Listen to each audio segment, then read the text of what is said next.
Nós estamos abordando o assunto família 4x4, tração nas quatro rodas contra as culturas da marcha ré.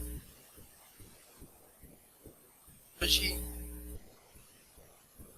é para a cultura do romancismo. Atualmente, é possível perceber uma corrida pela busca da felicidade. Ou seja, várias pessoas fazem de tudo para se sentirem felizes.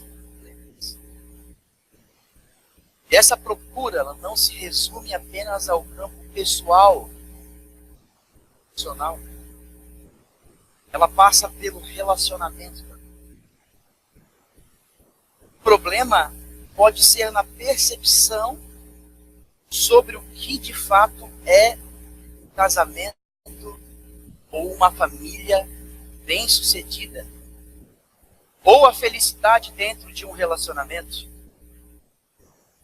Muitas vezes nós construímos um conto de fadas na nossa cabeça, acreditando que a vida perfeita é aquela que os problemas não existem, que não há desentendimentos nem crise. Temos chamar isso de romancismo. Eu era adolescente,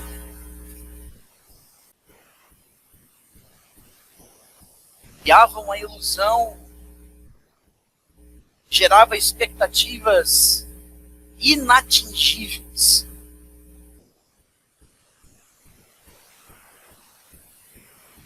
A grande questão em jogo é que o casamento, os relacionamentos podem se tornar banais, superficiais, e a profundidade é deixada de lado por causa do interesse pessoal. Felicidade. Como esse termo é falado hoje em dia. Aquilo que nos faz bem. Nessa cultura romancista, tudo o que é definitivo, absoluto, é pesado. As pessoas buscam cada vez mais coisas passageiras, porque aquilo que é definitivo perde a graça. E eu sei que eu não falo só para famílias aqui, onde pai e mãe estão juntos ainda. Por isso eu falo também de relacionamentos de uma maneira geral. Afinal, não são somente os casais que passam pela idealização de um relacionamento. Mas quantas amizades destruídas?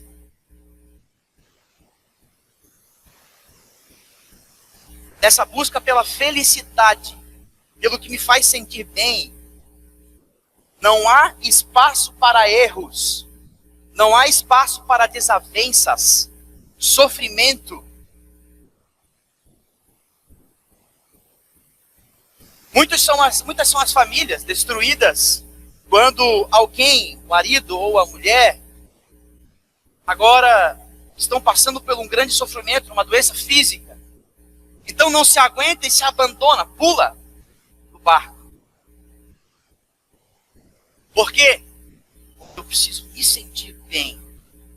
Meu interesse pessoal está à frente de qualquer coisa. Por isso, é importante percebermos que o romancismo é um ideal inatingível. Eu não sei você, mas eu, quando entrei para dentro do casamento, ainda com todas aquelas idealizações, grandes expectativas exageradíssimas, e logo na primeira briga, vai ser um mar de rosas. Eu não tenho filhos ainda, mas tenho pai e mãe. Não sei quais eram as expectativas do meu pai em relação a mim, mas quando eu disse, pai, eu vou fazer teologia, Hoje ele me apoia, graças a Deus. Não que ele não me apoiou naquele tempo, mas ele disse assim, olha, José, vamos lá, José, mas é bom fazer algo primeiro que te dê um emprego, né? Te dê um bom trabalho, uma boa renda, né? Ele é um militar aposentado, forma já. Agora eu entendi, né, o que ele queria dizer. Preocupação com o filho, né? Decidi fazer teologia, seminário. Ele disse assim, não, mas tudo bem, faz, né? Faz, tem que ir lá no final. Diga, pai, bate na trave, não era o que eu queria. Mas claro que ele me apoiou, né? Depois de um tempo. Mas existem expectativas que são inatingíveis. Que a gente coloca para o outro e na realidade são coisas nossas. Nós precisamos de disposição. Precisamos cultivar os nossos relacionamentos. São palavras, disposição, cultivo, são palavras que requerem uma ação em qualquer relacionamento. E o problema está em fazer isso ao longo dos anos. O pastor Josué Gonçalves, pastor para famílias, casais, ele diz assim, casamento é uma viagem. Se você quer conhecer bem uma pessoa, faça uma viagem de muitos dias com ela. Na medida em que o tempo for passando e o nível de familiaridade for aumentando, a pessoa vai deixando vazar tudo aquilo que não deixaria num relacionamento rápido e superficial. Assim acontece também em qualquer relacionamento. Quer conhecer uma pessoa? Viaja com ela. Muitos dias. Tem um pastor, Queiroz, que ele faz caminhadas. Pega lá um mês e dá uma caminhada, uma semana. E sai, sem rumo. E às vezes ele diz que foi com outra pessoa. Ele falou que eles foram conversando, né, um dia, o segundo dia também. Não tinha mais tanto assunto.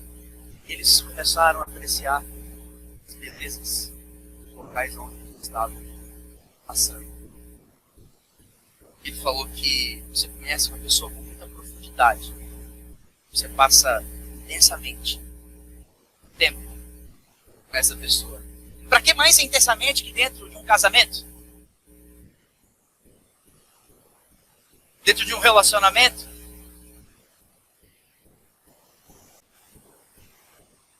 Aliás, é uma brincadeira, claro, mas por que existem brigas no casamento? A maioria das brigas. Interesse pessoal. Precisa ser do meu jeito. Aí você chega em casa cansado, esqueceu de lavar a louça. Que briga. Acho que é só eu que faço isso. Temos casais aqui perfeitos. Nunca houve isso. Romantismo. O romantismo é a disposição de cortejar quem se ama a fim de despertar e cultivar um relacionamento baseado no amor. E o romancismo é a disposição de nutrir uma imagem fantasiosa e impraticável sobre a dinâmica da vida afetiva. Características da cultura romancista. Primeiro, a crença na existência de uma alma gêmea a ser encontrada por cada um. Quem nunca passou por isso? Eu ficava na minha adolescente pensando assim, né? Quando eu era adolescente, ai, onde é que está minha esposa, né? Será que onde foi parar aquela mulher que Deus fez para mim, que me fez nascer para casar comigo? E eu ficava pensando às vezes assim, entrava numa crise profunda, porque me perguntava, já pensou se ela nasce no Japão?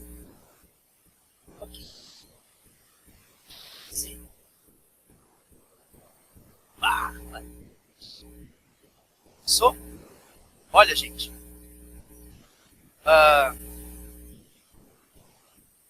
não escolhe para você não.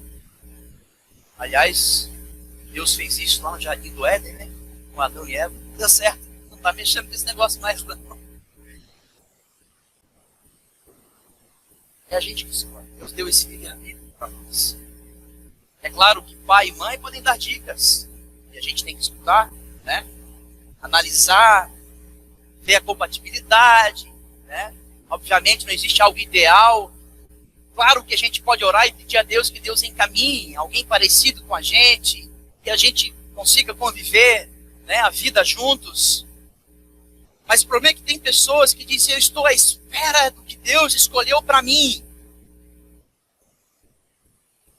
E ficam a vida inteira nisso.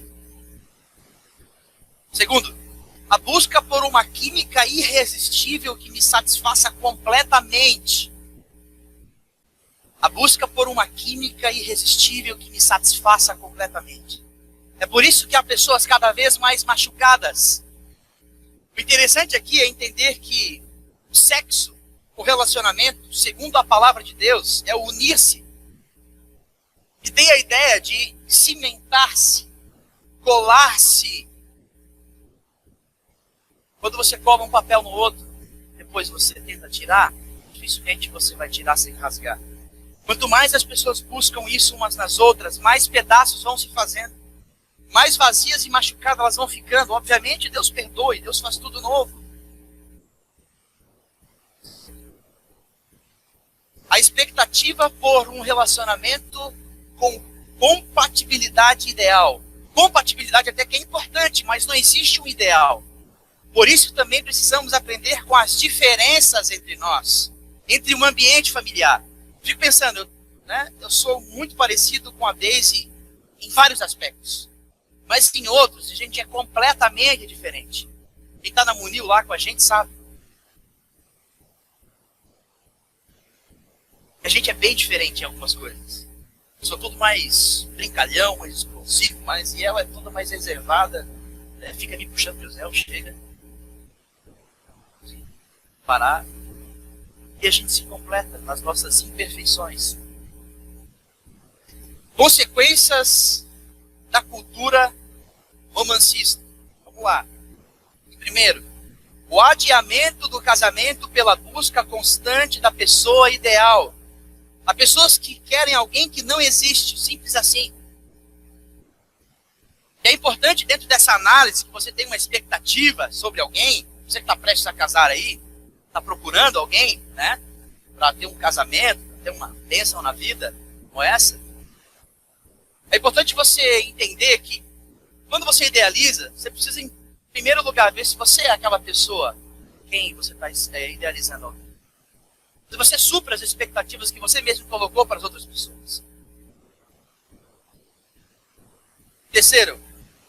Segundo, estabelecimento de relacionamentos abertos sem compromisso. Afinal de contas, eu busco aquilo que me faz sentir bem. Para que ter algo definitivo, se isso soa tão pesado? Para que casar se podemos namorar somente? Tem um pastor de famílias que diz: a gente namora para casar e casa para namorar. É claro, então, quando os dois não estiverem mais bem, né, então eles poderão decidir se livrar desse relacionamento. Relacionamentos descartáveis, pessoas descartáveis. Queremos tudo leve, como num conto de fadas distorcido. Porque o conto de fadas de viver para sempre, casado e feliz, foi substituído por aquilo que faz sentir bem.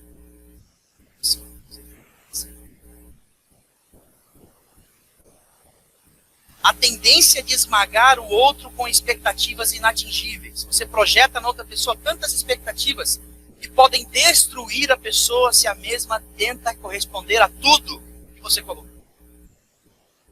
A intolerância completa para com os defeitos e limitações do outro. O direito de ser feliz a qualquer custo. E agora eu convido vocês a ler o texto bíblico. Efésios 5, 22 a 33. Texto que muitas vezes as mulheres retorcem. E Efésios 5, 22 e 33 está projetado. Mulheres, sujeitem-se cada uma a seu marido como ao Senhor. Pois o marido é o cabeça da mulher, como também Cristo é o cabeça da igreja, que é o seu corpo, do qual ele é o Salvador.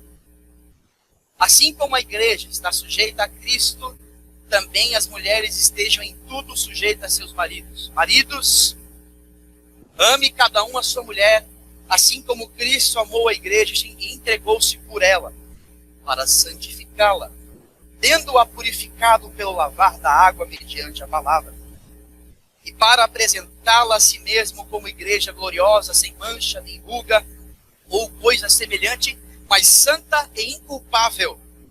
Da mesma forma, os maridos devem amar cada um a sua mulher, como a seu próprio corpo.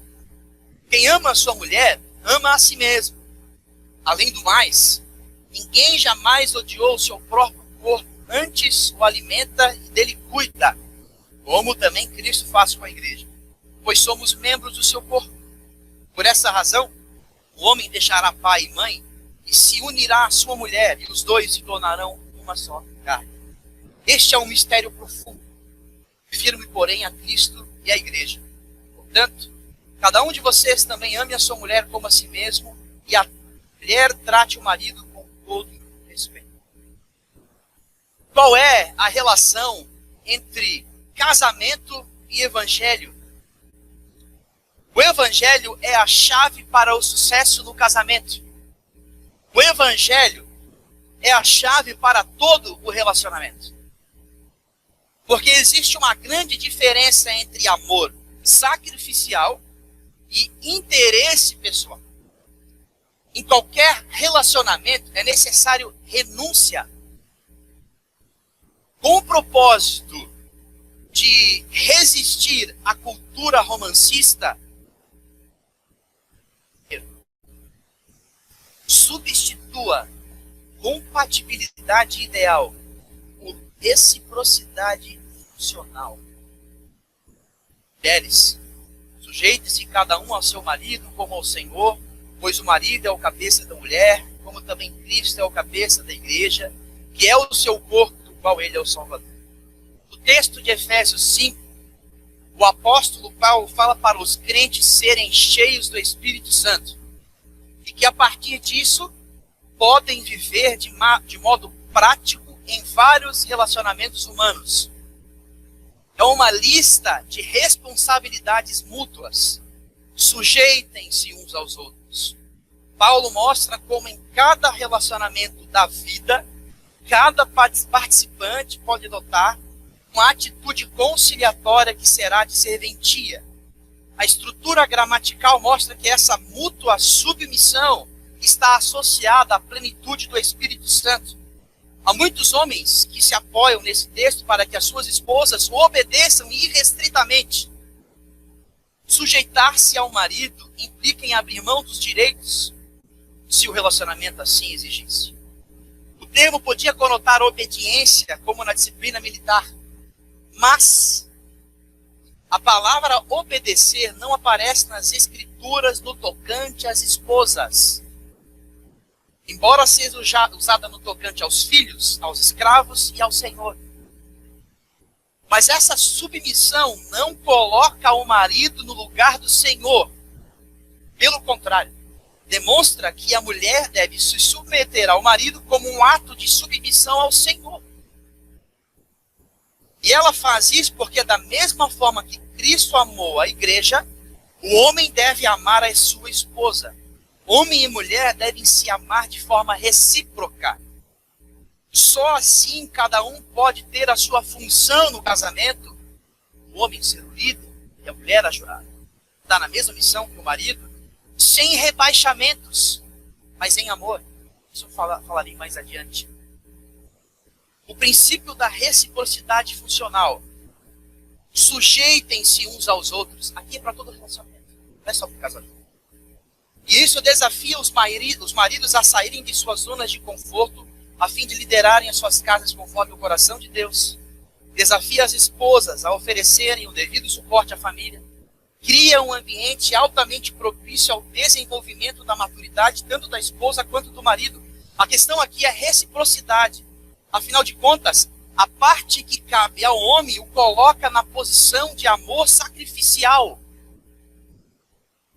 Então, com o propósito de resistir a essa cultura romancista, 2, substitua a ilusão da química sexual pelo princípio do amor sacrificial. Vamos lá. Maridos, os maridos. Ame cada um a sua mulher, assim como Cristo amou a igreja e entregou-se por ela para santificá-la, tendo-a purificado pelo lavar da água mediante a palavra, para apresentá-la a si mesmo como igreja gloriosa, sem mancha, nem ruga, ou coisa semelhante, mas santa e inculpável. Maridos, Paulo mostra que não se trata de sujeição unilateral, mas um relacionamento recíproco. Ame. Cristo entregou-se pela igreja. A manifestação do amor do nosso Senhor Jesus à igreja é um exemplo de como o marido deve dedicar-se ao bem da esposa. A segurança de um relacionamento conjugal depende da profundidade do amor sacrificial do casal, de renúncia. Olha para Cristo. Cristo deixou a sua glória, tomou forma humana, curou, perdoou, morreu, se entregou à igreja, a nós, ressuscitou para nos dar vida. O que determina o sucesso ou o fracasso de um casamento? Quando o casal experimenta a força dos temporais da vida, é o amor sacrificial. Entregar-se à morte a favor da amada é a manifestação mais extrema de devoção que aquilo que se exige da esposa.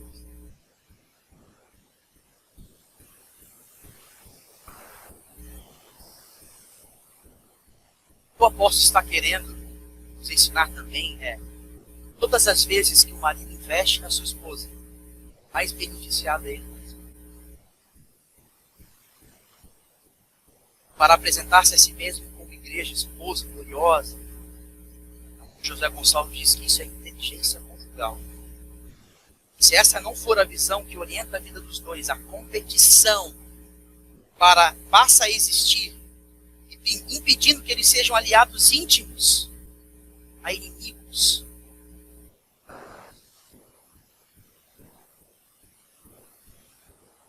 Existem casamentos que impedem guerra. Impede guerra literalmente.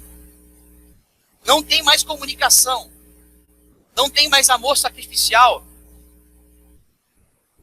Eu não vou dar o braço a você. Ela é que precisa me pedir perdão. Ou ele é que precisa me pedir perdão.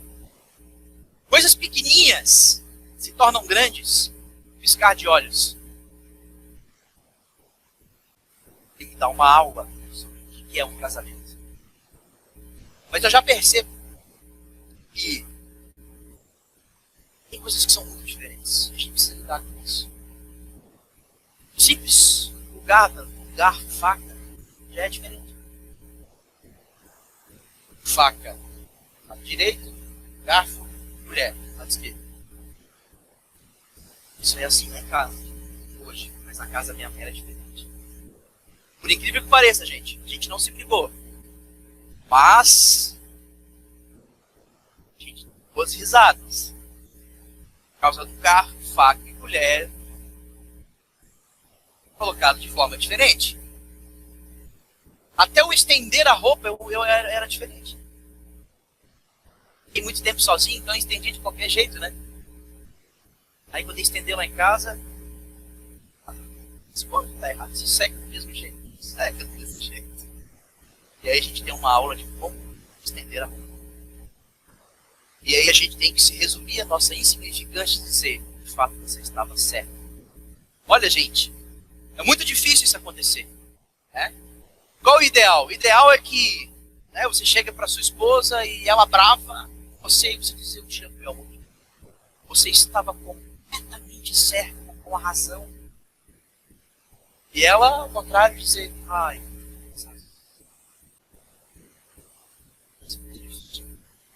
geralmente o que acontece é o contrário. Eu estou com a razão e ponto final. O pastor José Gonçalves também vai dizer o seguinte, Você precisa escolher dentro do casamento. Ou você é feliz ou você tem razão.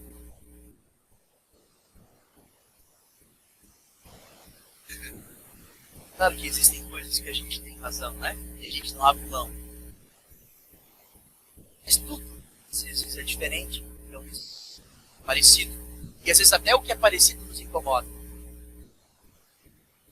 Esse amor sacrificial vai dando lugar à falta de comunicação, relacionamentos banais e superficiais. Existe diálogo. Existe oração.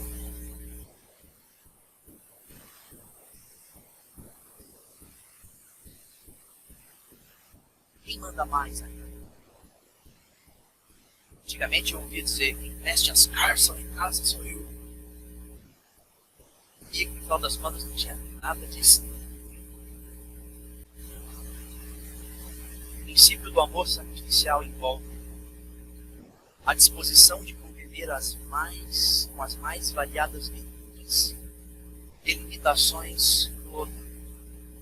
A disposição de satisfazer as necessidades mais profundas do outro. A disposição de abrir mão de desejos egoístas e projetos pessoais em benefícios da família. Isso é amor sacrificial. Terceiro, quero lançar. Substitua o princípio da alma gêmea pelo princípio da pessoa a ser amada.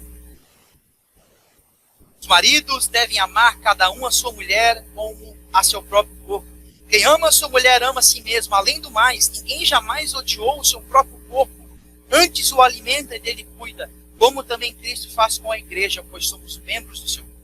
Por essa razão, o homem deixará pai e mãe, se unirá à sua mulher, e os dois se tornarão uma só carne. Se o marido e a mulher se tornam uma só carne, logo, quando um homem ama a esposa, ama aquela que se tornou parte de si, e a mulher também ama o marido, se entrega a ele, ama aquela que se tornou parte de si. Essa reciprocidade acontece por meio de Cristo, em que homem e mulher estão sujeitos a Cristo, que é o cabeça da igreja. Ele norteia todos os relacionamentos, e assim deveria ser. Somente dessa forma, entendendo que homem e mulher são iguais perante Deus, é que então podemos falar acerca das funções dentro de um relacionamento. O líder, a mulher edifica a sua casa. Eu falo hoje aqui para pessoas quebradas. Estão marcadas por decepções e se envolveram em amores superficiais e banais, foram destruídas. Quando a gente toca no assunto de relacionamento, machuca, dói. Eu falo para pessoas aqui que já não tem mais o marido ou a esposa em casa, já passaram por divórcios, claro, hoje estão bem, mas às vezes criam-se traumas, foram machucadas, porque não receberam o amor que deveriam ter recebido.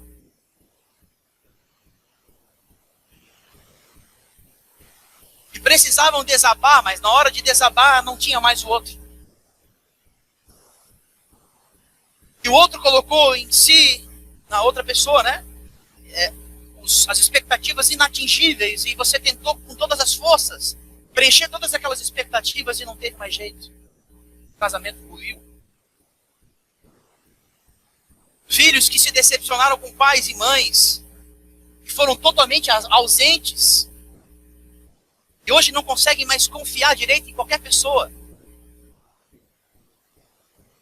Substitua o princípio da alma gêmea pela decisão de escolher, pela decisão de amar uma pessoa, escolher amar uma pessoa. Amor é decisão, amor é ação, independe de uma paixão maluca, arrebata os nossos corações. É na hora das adversidades você decide, eu amo essa pessoa, independente de, ou apesar de. Eu sei que essa pessoa é falha, eu sei que essa pessoa tem problemas, é diferente de mim em muitas coisas, mas eu decido amá-la a vida inteira. Quando eu estava no casamento ali com a minha esposa, né, no momento onde o pastor estava dando a bênção, dia do casamento, achei muito interessante porque eu coloquei promessas, eu fiz promessas para Deise e ela também fez promessas para mim. Aquelas, como de costume, né? Porque ele derrama em nós esse amor emocional. A gente olha para outra pessoa a partir do olhar de Cristo. Aliás, é fundamental ter Cristo em nossos relacionamentos. Que pessoa deve ser considerada uma pessoa a ser amada? Uma pessoa que busca ser completo numa relação íntima e profunda com Deus. Uma pessoa que possui princípios e valores profundamente semelhantes aos seus. Uma pessoa que se propõe a amar como ela ama a si mesma. E eu ainda quero ler mais um texto bíblico, não projetei ele. Mas é o texto de Eclesiastes 4, 9 a 12. Eclesiastes 4, 9 a 12.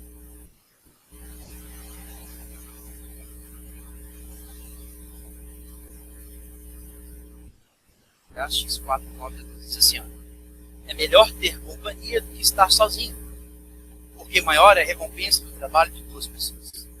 Se um cair, um amigo pode ajudá-lo a levantar-se. Mas pobre do homem que cai, não tem quem o ajude a levantar-se. Se dois dormirem juntos, vão manter-se aquecidos. Como, porém, manter-se aquecidos sozinho? Um homem sozinho pode ser vencido, mas dois conseguem defender-se. Mostra como que pessoas unidas podem ficar mais fortes do que se estivessem sozinhas. Podem lutar juntos quando a adversidade vier. Em tempos de frio, podem aquecer-se. Por isso é que precisamos de Jesus. E entender o seu sacrifício na cruz. E olhar a partir dos olhos de Cristo. Pensar a partir da sua vontade. Agir conforme o seu agir. E é através dele, da sua morte de cruz, que percebemos que não somos melhores que ninguém.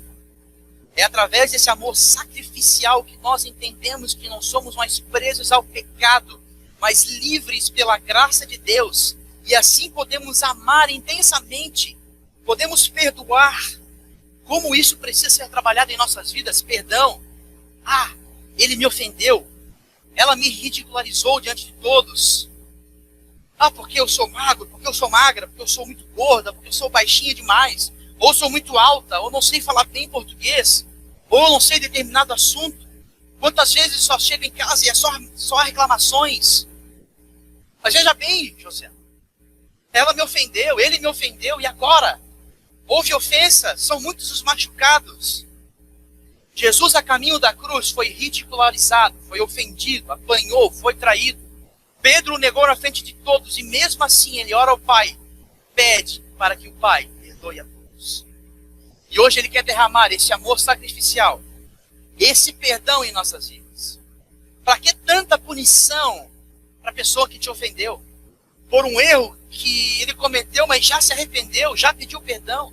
Até quando vai isso? Até quando vai ser suficiente essa punição? Até quando você vai culpá-la? Você vai culpá-lo? Eu digo, Jesus pagou isso tudo quando sofreu por todos os nossos pecados. Mas eu errei feio, eu realmente falhei. Você não pode ser definido por causa de um pecado, por causa de um erro. Você é definido através da morte de Jesus, pelo sangue dele derramado por ti. Isso te define como filho dele, e não por causa dos seus erros. Você foi selado por Deus com o sangue de Jesus Cristo. Para que tanto rancor e remorso? Seu filho, sua filha, esposa, marido, não são seus inimigos, são seus companheiros. Ao invés de rancor, você deve perdoar. Ao invés de punir, você deve amar. Amar como Cristo amou. E esse é o amor que deve permear todos os nossos relacionamentos. Mas, contudo, como eu disse, há pessoas machucadas pela ilusão romancista. Pessoas que, ao invés de amor sacrificial, receberam superficialidade, sentimentos banais, que sofreram Quando o outro, na hora das decisões reais de seguir em frente, não teve tal disposição. Mas, José, você está falando então que não tem como ser romântico dentro de um casamento? É claro que tem. Ainda mais com o amor sacrificial de Cristo. A idealização de que tudo será perfeito é o problema. Mas ser romântico deve fazer parte do nosso relacionamento. Por isso que disse no começo, romantismo é a disposição de cortejar quem se ama, a fim de despertar e cultivar um relacionamento baseado no amor. Quando as pessoas precisam desabar, elas encontram quem? Quem está disposto a ser o ouvido, o ombro, forças, pernas, para carregar as pessoas? Pessoas que não aguentam mais os problemas da vida. Onde está o compartilhar? Para que estão pesados? Maravilhoso quando temos para onde correr. Quando há alguém nos esperando de braços abertos. O amor romancista pode acabar com a expectativa de que há alguém esperando por nós para nos acalmar. O amor sacrificial faz a gente desabar. Mar de amor. Para refletir e praticar. Você tem saciado a sua sede por relação com Deus. E dar passos nessa direção. Dentro do casamento e antes de se casar. Você deseja se casar? Então resista bravamente à tendência cultural de enxergar o casamento como fadas. Você já se casou? Abandone as expectativas inatingíveis e dedique-se ao mundo.